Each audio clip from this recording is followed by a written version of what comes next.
Come out. Show yourself. Officer Tom's voice echoed through the empty, dark warehouse, but only shadows answered. His heartbeat thundered as he realized, too late, that for once he was the one being hunted. Welcome to our channel, where every story we share is crafted with heart and passion.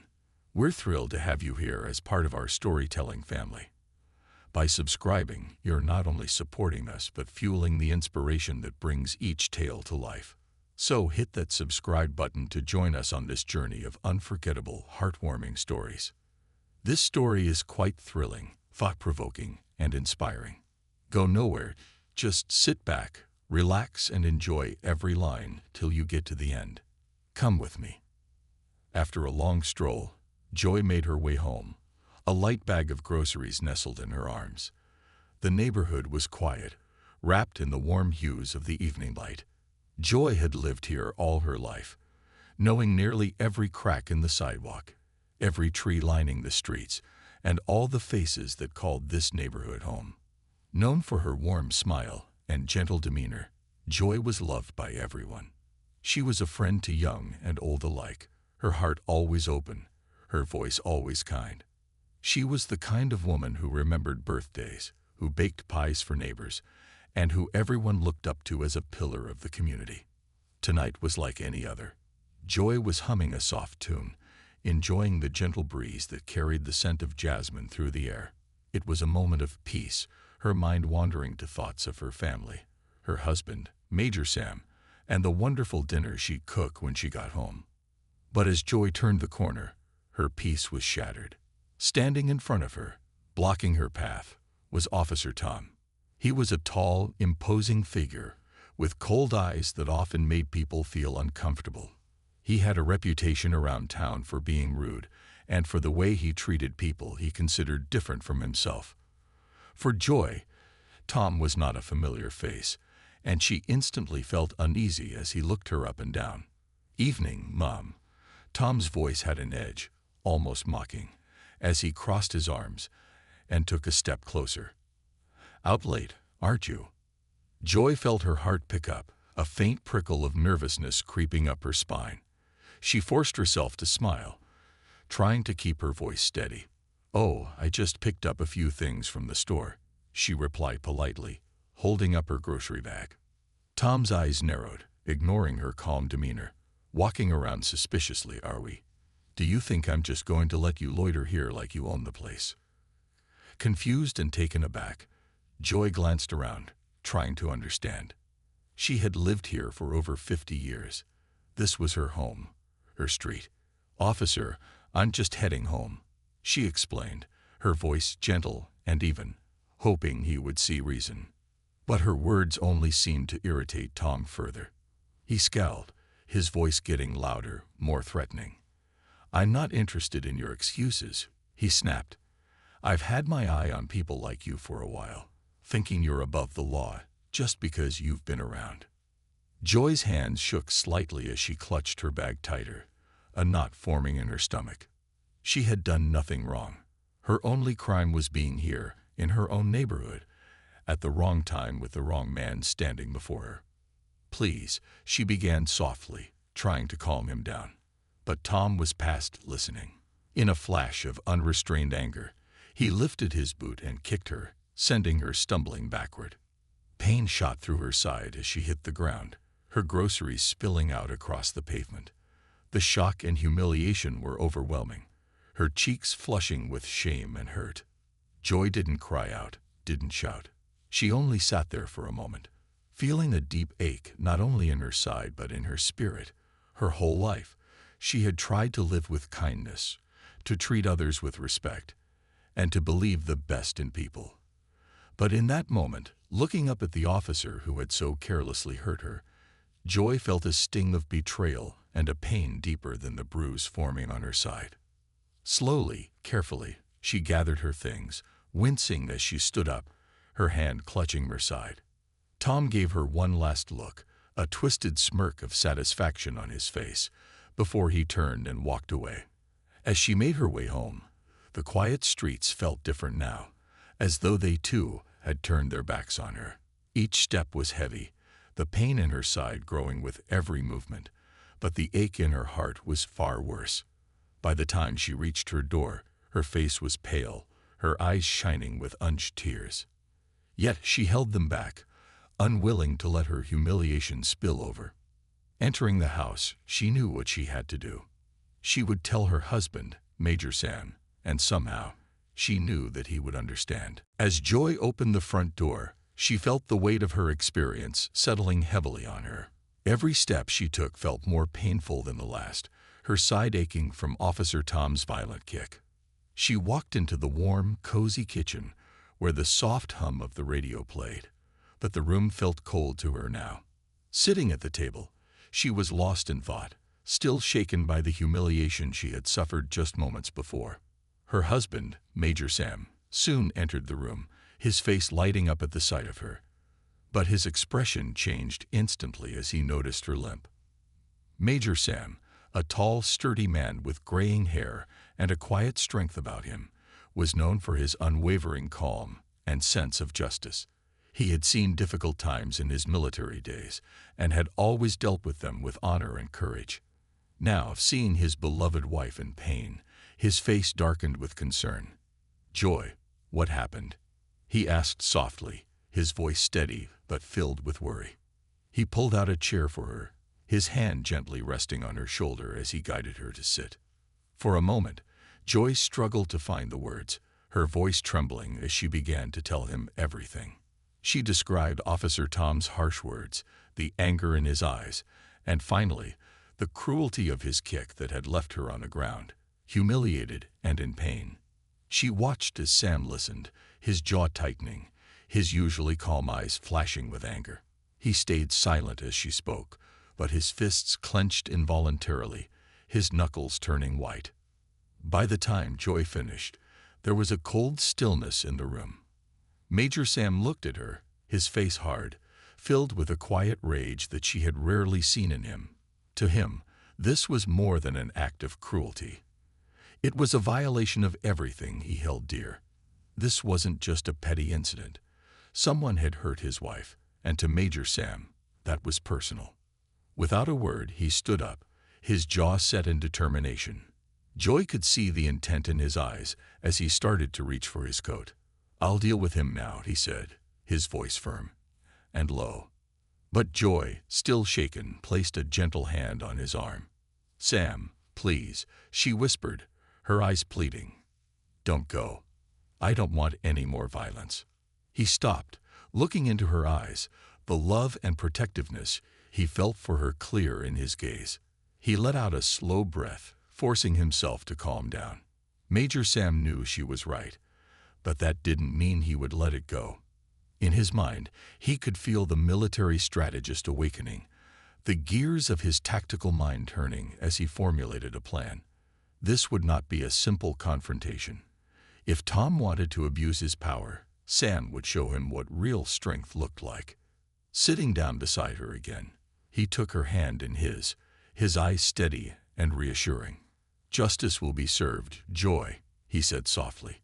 "I promise you that."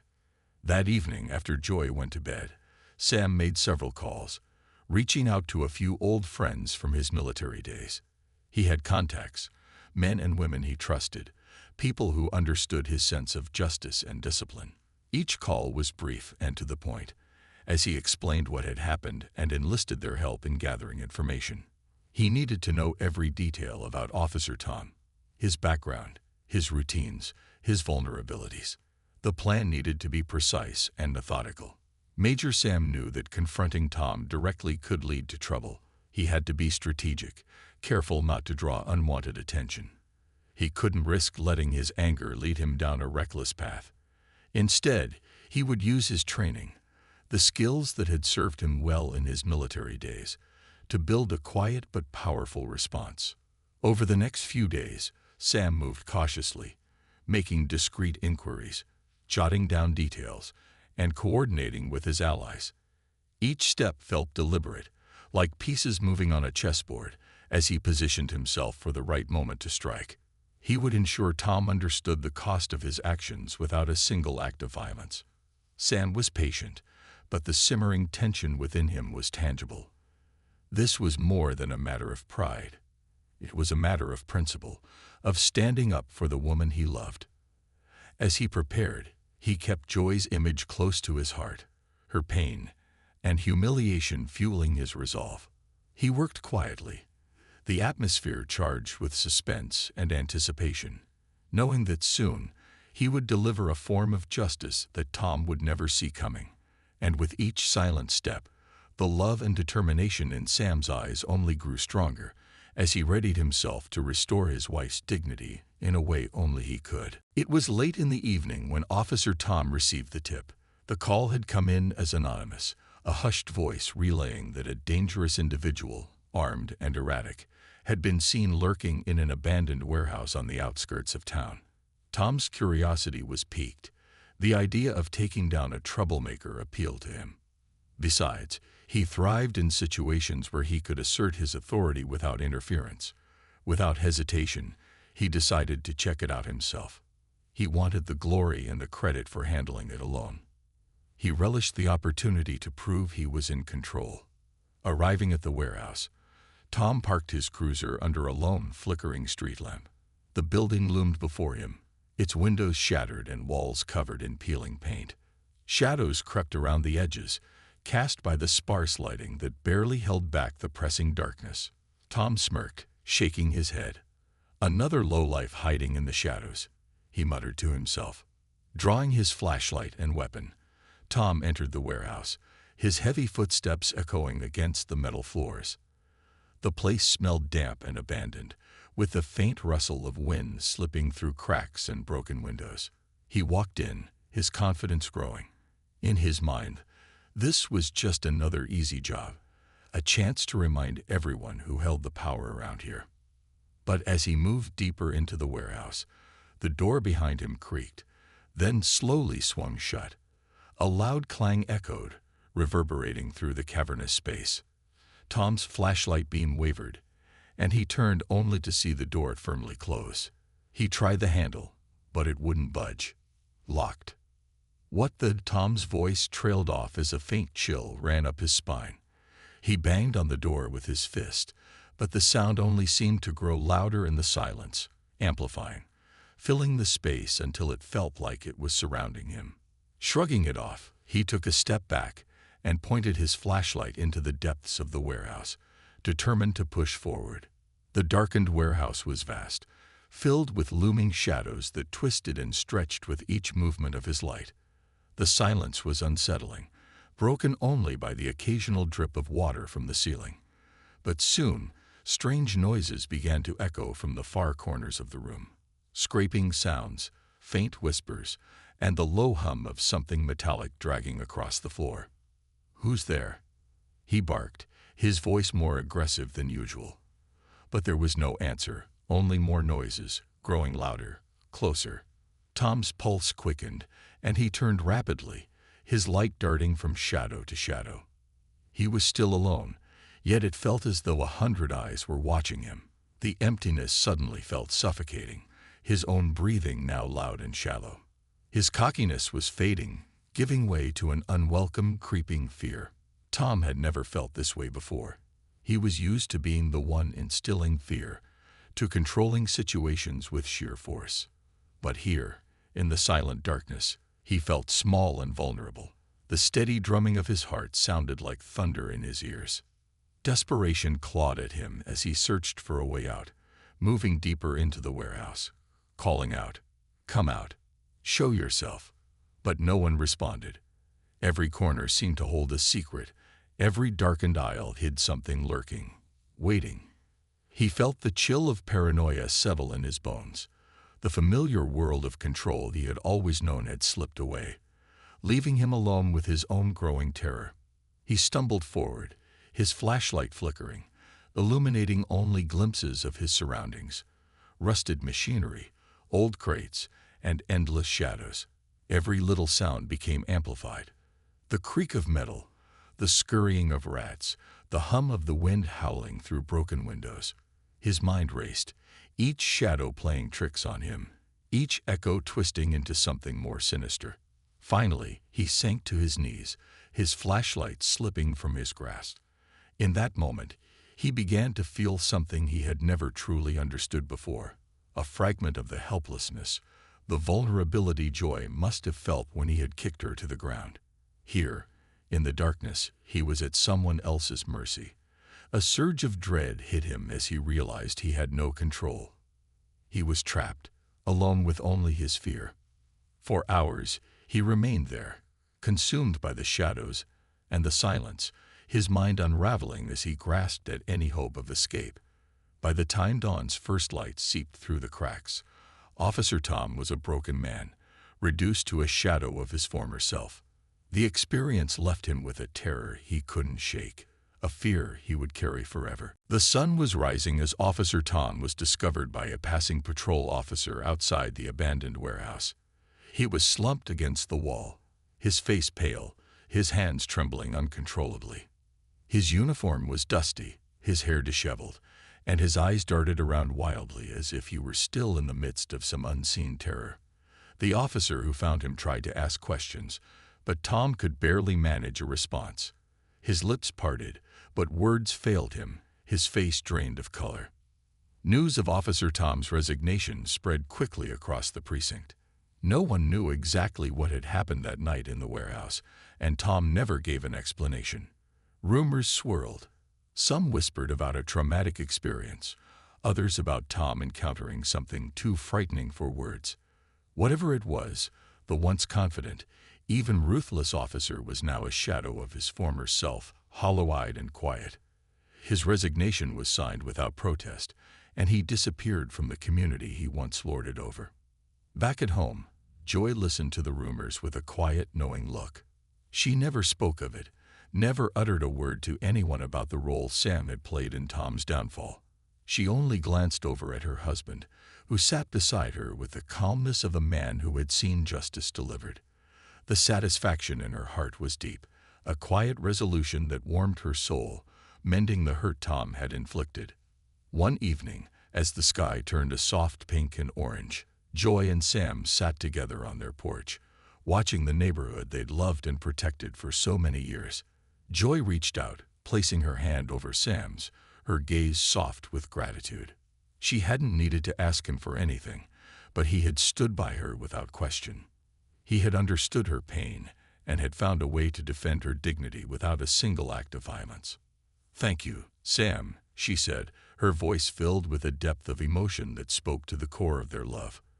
"You've always protected me in ways I never even knew I needed." Sam turned to her, a gentle smile spreading across his face. "You're worth protecting, Joy. No one should ever make you feel less than the wonderful woman you are." His voice was soft but resolute, each word a reminder of his love and loyalty to her. They sat in silence, the air filled with the quiet strength of their bond, strengthened through love, loyalty, and shared understanding. For Joy, there was a profound sense of peace now. She had felt violated, humiliated, her trust in others shaken. But Sam's unwavering support had restored her sense of worth, giving her the closure she needed. She didn't need anyone else to know what had happened or how justice had been served. She and Sam shared the unspoken victory, their unity in silent retribution, a comfort that words could never convey. As they sat together, Joy felt a weight lift from her heart. Tom had been removed from her life and from the community, not through anger or revenge, but through a powerful, quiet show of strength. Justice had been served in a way that only those who truly understood the power of the mind could appreciate. They held hands as the sun dipped below the horizon, leaving their world bathed in a gentle twilight. The episode faded, a painful chapter closed, but one that had deepened the love they shared. With Sam beside her, Joy knew she was safe, respected, and cherished. The incident, painful as it had been, had ultimately brought them closer, reaffirming their strength together. And as they remained there in the peaceful dusk, their hearts were lighter, their spirits full, and a deep, quiet joy settled over them, knowing they had faced the darkness and emerged whole. Wow, for you to have watched this long. It was indeed interesting. What a punishment. Quite a psychological one. What kind of punishment do you think Officer Tom deserved? Share your thoughts. Thank you for watching. Don't forget to subscribe and stay tuned for more beautiful stories.